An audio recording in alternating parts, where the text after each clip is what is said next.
Ma'am Elizabeth, ano pong observation nyo sa kalagayan ngayon ni Tatay Dico?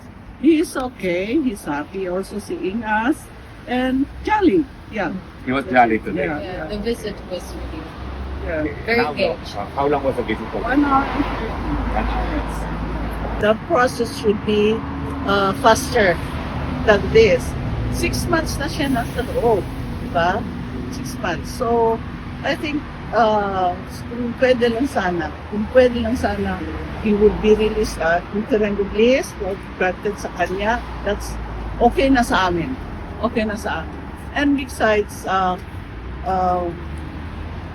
Rodrigo said he is accepting everything. Whatever comes to him, he is accepting. I think, Okay you know, na daw siya yan. Yan ang sabi niya.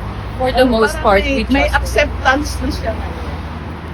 So gusto niyo po matuloy-tuloy na? No, Yes. no. I think for the most part, we trust the process and we Yeah. have faith in the process and in God.